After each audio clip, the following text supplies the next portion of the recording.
Hello everyone. आप सब कैसे हैं? मैं उम्मीद करता हूं कि बहुत अच्छे होंगे और अपनी पढ़ाई को बहुत अच्छे से कर रहे होंगे। मैं Akash Kumar Bhadana ICT virtual classroom में आपका बहुत बहुत स्वागत करता हूं मेरे प्यारे बच्चों। जैसा आपको पता है मेरे प्यारे बच्चों, बेसिकली हमारी आपका जो है 9th क्लास है और 9th क्लास में मैं इंग्लिश की जगह अरेंजमेंट लेने के लिए आया हूँ। और कल हम लोग आपका जनसंख्या पढ़ रहे थे और कल हमने जनसंख्या घनत्व के बारे में पढ़ा।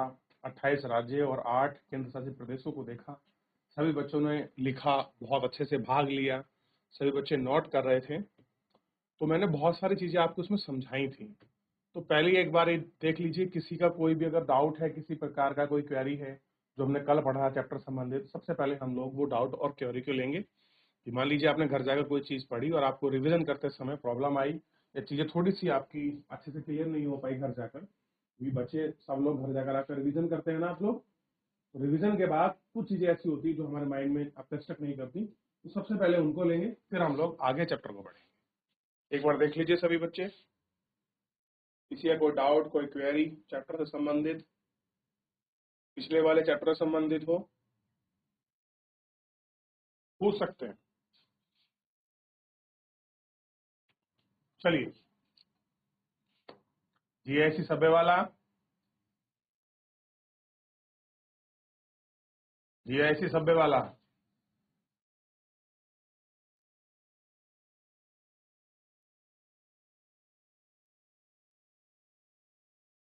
चलिए।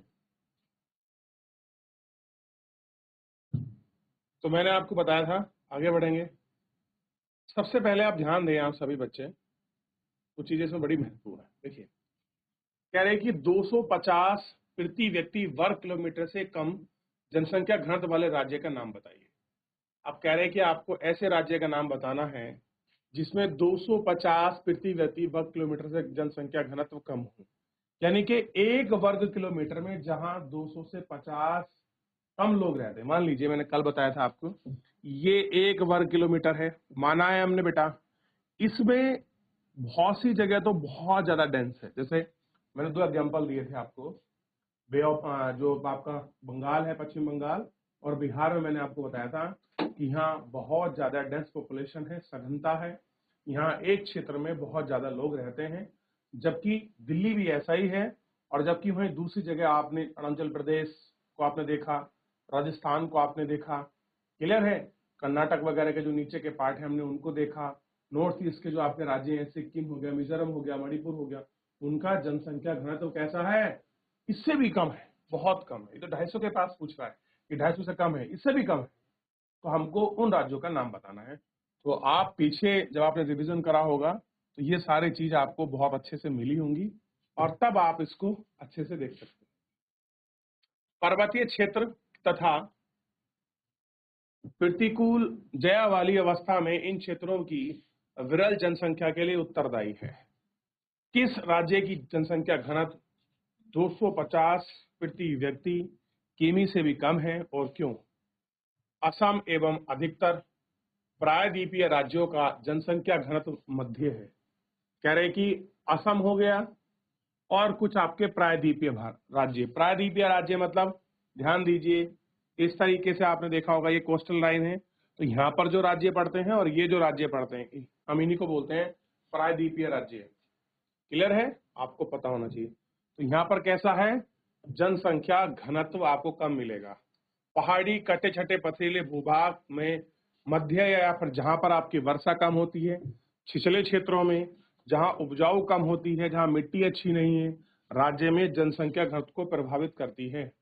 तो अगर आपसे पूछ लिया जाए कि क्या कारण है बिहार, बंगाल और यूपी में और महाराष्ट्र जैसे राज्यों में आपका जो है जनसंख्या घनत्व अधिक पाया जाता है, कारण बताइए। तो आप कारण यहाँ से निकालेंगे, क्योंकि वहां मिट्टी का उपजाऊ होना, पानी की अधिकता उपलब्ध होना, वर्षा की मात्रा अच्छा होना, उपजाऊ क्षेत्र होना, लोगों को रोजगार की संभावनाएं होना। तो बहुत सारे ऐसे फैक्टर हैं जहां पर आपका ये सारी चीजें जनसंख्या घनत्व को बढ़ाने में इम्पैक्ट और इफेक्ट दोनों दिखाती है। क्लियर है? अब देखिए कैसे दिखा रही हैं, समझने का प्रयास करते हैं। कि उत्तरी मैदान भाग दक्षिण के केरल का जनसंख्या बहुत अधिक है। आप उत्तरी का मैदान देखिए, उत्तर भारत का मैदान, गंगा से नीचे का जो पार्ट है, गंगा यमुना का जो आपका दोआब का रीजन है, दोआब का मतलब दो नदियों के बीच का क्षेत्र को हम लोग आपका दोआब कहते हैं। ठीक, दक्षिण की केरल का भी में कैसा है, जनसंख्या बहुत अधिक है, क्योंकि यहाँ समतल मैदान और उपजाऊ मिट्टी पाई जाती है।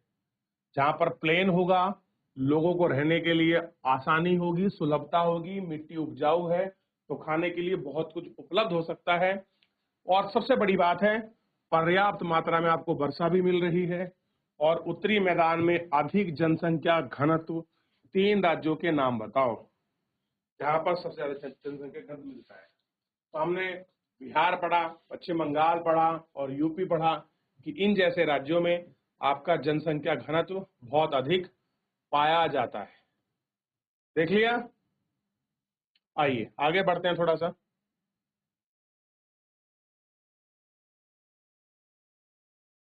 जनसंख्या वृद्धि एवं जनसंख्या परिवर्तन की प्रक्रिया है। जनसंख्या एक परिवर्तनशील प्रक्रिया है। आबादी की संख्या, वितरण एवं सघनता में लगातार परिवर्तन होता है। यह परिवर्तन 3 प्रक्रियाओं में है, जैसे जन्म, मृत्यु और प्रवास पर आपसी संयोजन के प्रभाव के कारण होता है। इन सब चीज के कारण होता है। जनसंख्या वृद्धि की बात अगर हम करें, जनसंख्या वृद्धि का अर्थ होता है किसी विशेष समय अंतराल में, जैसे 10 वर्षों के भीतर किसी देश राज्य के निवासियों की संख्या में परिवर्तन। जनसंख्या वृद्धि मतलब एक वर्ष मान लीजिए, जैसे एग्जांपल देखूं मैं आपका, 2023 से 2024 पहुंचने में हमारी जनसंख्या कितनी बढ़ गई, यही तो वृद्धि बताओगे आप। या आप कह सकते हैं 224 कितनी हो गई, या आप बताओगे, या तो आप प्रतिशत में बताओगे कि भैया ओवरऑल 10% बढ़ी, 5% बढ़ी, 7.5% बढ़ी, या नंबर बोल दोगे 10 लाख बढ़ी, 15 लाख बढ़ी, 1 करोड़ बढ़ी, ये तो रेट बताते हो। ठीक, इस परिवर्तन को 2 प्रकार से व्यक्त करते हैं। देखिए, वृद्धि का अर्थ है किसी समय विशेष में लिख दिया भाई 2022 से लेकर 23 और 24 के बीच के अंतराल मतलब उसके बीच का गैप में 10 वर्षों के भीतर। अब यहाँ हमने एक वर्ष माना है, 10 साल लिख सकते हैं। तो यहाँ जैसे 2023 लिखा है तो 10 साल और बढ़ा दीजिए तो आपका 32 में हो जाएगा। संख्या में परिवर्तन इस प्रकार है कि 2 प्रकार से व्यक्त करते हैं। पहला, सापेक्ष, किसी के रेफरेंस में, यानी कि 2023 के रेफरेंस को देखते हुए, मान लीजिए 2023 में जनसंख्या 100 थी, 24 में आपका 120 हो गई, तो किसके रेफरेंस, सापेक्ष वृद्धि। यानी कि किसी के को एग्जाम्पल मानते हुए किसी को बेस मानते हुए, बेस मान ले यानी कि सापेक्ष, किसी से रिलेट कर रहे हैं, किसी से आपकी तुलना कर रहे हैं। दूसरा हमने माना है, दूसरा है प्रति वर्ष होने वाले प्रतिशत में परिवर्तन। दूसरा हम देखते हैं परसेंटेज के रूप में चेंजेस कितना आया है। मान लीजिए अगर आप देखो 2023 में 100 थी, अब 100 से बढ़कर कितना हो गई, 10 हो गई, तो 100 का आप निकाल लीजिए कितना परसेंट बढ़ेगा। तो इस तरीके से हम लोग आपका परसेंटेज ज्ञात करते हैं। यानी कि एक हम नंबर्स में निकालते हैं, एक हम आपका परसेंटेज में निकालते हैं कि कितना परसेंट बढ़ी और पिछले साल की तुलना में कितनी जनसंख्या बढ़ी। हो सकता है पॉपुलेशन 1 करोड़ बढ़ी हो लेकिन परसेंटेज में वो केवल 2% बढ़ पाई हो।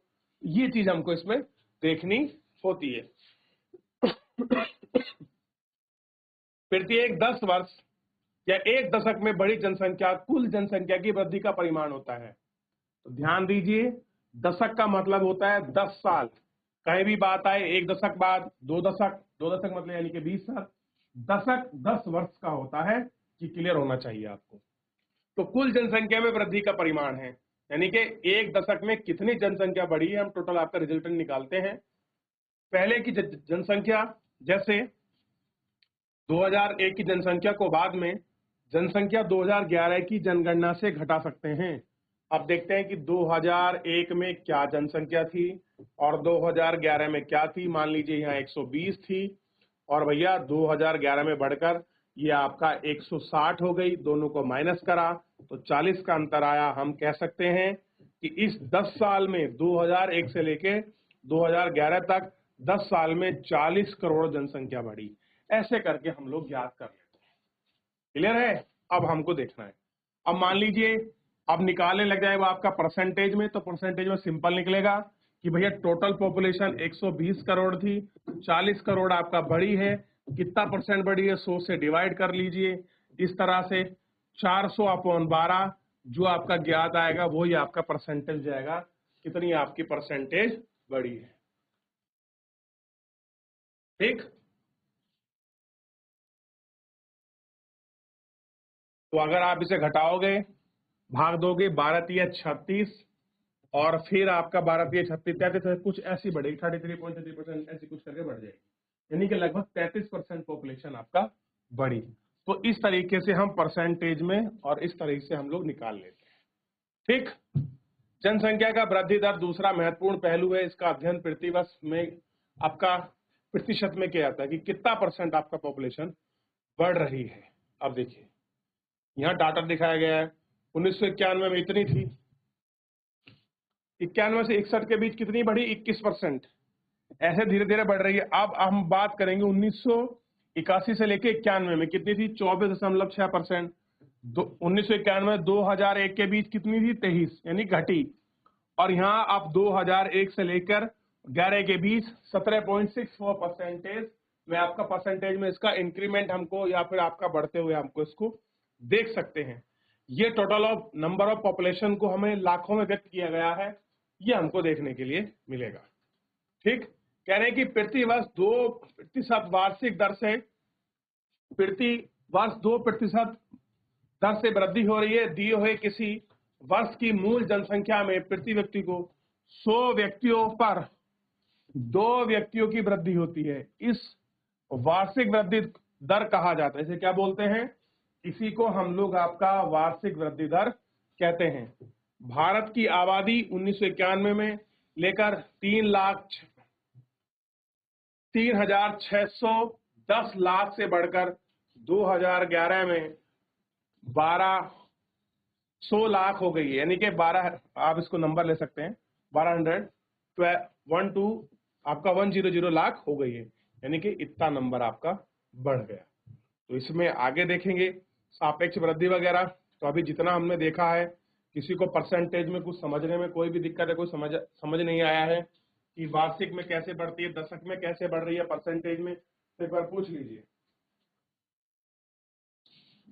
1991, 61, 71, 81, 2001, 2010 आप देखेंगे इनमें सब में जो है 10 वर्ष का अंतराल आपको देखने के लिए मिलेगा।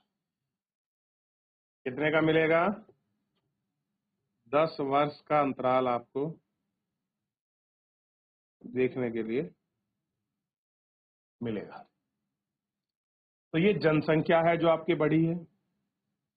अब यहां देखिए नंबर, अगर आप 1028.7 में से 1210.6 घटाओगे तो आपको निकल कर आएगा कि कितनी जनसंख्या 10 साल में बढ़ी है, टोटल नंबर। और अब इसमें अगर हम पिछले साल की तुलना में करें, इस साल देखें, तो सापेक्ष वृद्धि आपको नजर आएगी। और अगर परसेंटेज में देखें तो 1.64% आपका पिछले साल की तुलना में आपका जनसंख्या बढ़ी है। तो ये सारी चीजें ऐसे दिखाई देगी। क्लियर है, ये आपको। चलिए, तो इतना फिलहाल हमने इसमें देखा, आगे बढ़ जाएं। अभी सारणी का डिस्क्रिप्शन है कि कितना बढ़ी है, कैसे बढ़ी है। तो जो आप पढ़ेंगे सारणी के डिस्कशन में सारी चीजें ऐसे ही मिलेंगी, कोई ऐसा अलग नहीं है। ठीक है, अब यह देखते हैं, किंतु 1981 से वृद्धि धीरे धीरे कम होने लगी थी। इस दौरान जन्म दर में तेजी से वृद्धि में आपकी कमी आई, फिर भी केवल 1990 में कुल जनसंख्या में 182 लाख की वृद्धि हुई। मतलब भले ही आपका कम दिखाई दिया आपको पिछले साल की तुलना में, लेकिन पिछले साल की तुलना में भले ही आपका परसेंटेज में आपकी कमी थी, नंबर में कमी थी, लेकिन जनसंख्या ओवरऑल बढ़ी है।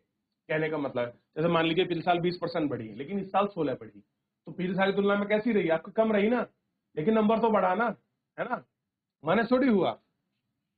इतनी बड़ी वार्षिक समृद्धि से पहले आपकी कभी नहीं हुई। इस पर ध्यान देने की आवश्यक बात है कि भारत की आबादी बहुत अधिक है। कह रहे जो भारत है और इसकी आबादी है, आबादी मतलब जो नंबर ऑफ पॉपुलेशन है वो काफी है, बहुत बड़ा नंबर ऑफ पॉपुलेशन है। जब हम सापेक्ष वृद्धि बहुत अधिक होती है तब 10 करोड़ जनसंख्या में न्यूनतम दर से भी वृद्धि होती है, तब भी जुड़ने वाले लोगों की कुल संख्या बहुत अधिक होती है। भारत की वर्तमान जनसंख्या में वार्षिक वृद्धि दर संसाधनों एवं पर्यावरण के संसाधन को निष्क्रिय करने के लिए पर्याप्त है। कैसी है? इन सब चीजों को आपका निष्क्रिय करने के लिए पर्याप्त है। वृद्धि दर में कमी जन्म दर नियंत्रण के लिए किए जा रहे प्रयास की सफलता को प्रदर्शित करता है। इसके बावजूद जनसंख्या की वृद्धि दर होती है 2045 तक भारत चीन के पीछे छोड़ते हुए विश्व के सबसे अधिक आबादी वाला देश बन सकता है।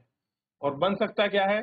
भारत सबसे बड़ी आबादी वाला देश है, क्योंकि अभी पूरे वर्ल्ड का एक सेंसेक्स हुआ है, उस सेंसेक्स में आपके नंबर आए हैं और बिल्कुल स्पष्ट हो गया है कि भारत सबसे ज्यादा आबादी वाला देश है। और खासकर सबसे बड़ी बात है, यहाँ आपका 16 साल से लेकर 45 साल के जो युवा हैं पूरे वर्ल्ड में सबसे ज्यादा हमारे पास है। यानी कि वर्क पावर, मैन पावर की अगर हम लोग बात करें तो पूरे वर्ल्ड में हमारे पास ही है। और लेकिन विडंबना देखिए कि इतनी बड़ी हमारे पास मैन पावर होने के बाद, लेबर पावर होने के बाद हम उसको सही यूटिलाइज नहीं कर पा रहे। क्लियर है? हम लोग वर्क एफिशिएंसी नहीं बना पा रहे हैं, उसकी क्षमता नहीं कर पा रहे उस काम का। चलिए आगे बढ़ते हैं। जनसंख्या वृद्धि परिवर्तन की आपकी प्रक्रिया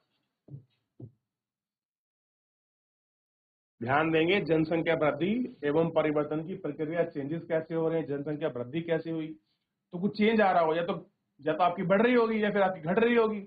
बढ़ी है तो कितनी बढ़ी है, और आपकी घटी है तो कितनी घटी है, इन सब पर हम लोग बात करेंगे। जनसंख्या में होने वाले परिवर्तन मुख्यतः 3 आपकी क्रिया है: जन्म दर, मृत्यु दर और प्रवास। देखिए, जन्म यानी कि कितनी आपके बच्चे जन्म ले रहे हैं, मृत्यु मतलब कितने लोग या आपके एक्सपायर हो रहे हैं, मृत हो रहे हैं, प्रवास मतलब लोग एक स्थान से दूसरे स्थान कितने जा रहे हैं, उसी को बोलते हैं प्रवास। इसमें भी कुछ कंडीशन है, आप लोग 11वीं क्लास में पढ़ोगे। उत्प्रवास है, अप्रवास है। भाई शहरों से शहर हो रहा है, गांव से गांव हो रहा है, गांव से शहर हो रहा है, शहर से गांव हो रहा है, ये भी तो टाइप हो सकते हैं ना। तो ये सब आपका प्रवास में है। और आपको पता होना चाहिए कि हमारे यहाँ उत्तराखंड में सबसे ज्यादा प्रवास गांव से शहरों की तरफ है। क्लियर है? सोच के देखिए, गांव के गांव खाली पड़े हैं। जब डाटा आता है सरकार का, हर 5 साल बताती है कि इस जिले के इतने गांव, पौड़ी के 200 गांव खाली पड़े, कोई है ही नहीं रहने वाला। इस गांव में इतने वोट है लेकिन किसी ने पोलिंग ही नहीं करी। क्यों? क्योंकि सब लोग आपका प्रवासी हो गए, चीजें थी नहीं, तो लोग शहरों की तरफ आपका मूव कर गए। तो इन चीजों पर हम लोग बात करेंगे। जन्म दर एवं मृत्यु दर के बीच का अंतर जनसंख्या की प्राकृतिक जनसंख्या की वृद्धि दर दिखाता है। अब देखिए, एक नया शब्द आ गया, प्राकृतिक वृद्धि। अब एक वृद्धि थी कि कितनी जनसंख्या बढ़ रही है, टोटल नंबर में, एक परसेंटेज में, लेकिन एक शब्द आया प्राकृतिक। उस जगह था सापेक्ष, पिछले साल की तुलना में कितनी वृद्धि हुई। यहाँ प्राकृतिक वृद्धि का मतलब है, मान लीजिए 100 बच्चे पैदा हुए और 80 लोग एक्सपायर हुए, तो प्राकृतिक कितनी बची? 20। तो कितनी बढ़ी नेचुरल से? भाई 20 ही बढ़ी ना। अब तुम कह दो सर 1 करोड़ जनसंख्या बढ़ी और 80 लाख लोग मर गए, तो कितनी बढ़ी एक्चुअल में? नेचुरल बेसिस पे तो 20 ही बढ़ी ना। यही है आपका नेचुरल, आपका वृद्धि। बस कुछ नहीं समझना कि जन्म और मृत्यु दर के बीच का जो अंतर है उसी को हम लोग आपका प्राकृतिक ग्रोथ कहते हैं। और ऑब्वियस होगा कि जन्म दर अधिक होगा, मृत्यु दर कम होगी। एक स्टेप था कि मृत्यु दर बहुत अधिक थी, जन्म दर बहुत कम था। एक कारण, एक समय आया कि मृत्यु दर बहुत कम है, जन्म दर भी कम है। तो आज के समय में जन्म दर भी कम है और मृत्यु दर भी कम है। तो बेसिकली हम 3rd स्टेज में जी रहे हैं, ये आपको क्लियर होना चाहिए। आगे पढ़ोगे तो और अच्छे से मिल जाएगा आपको। एक वर्ष में प्रति 1000 व्यक्तियों में जीने वाले व्यक्ति बच्चों का जन्म है।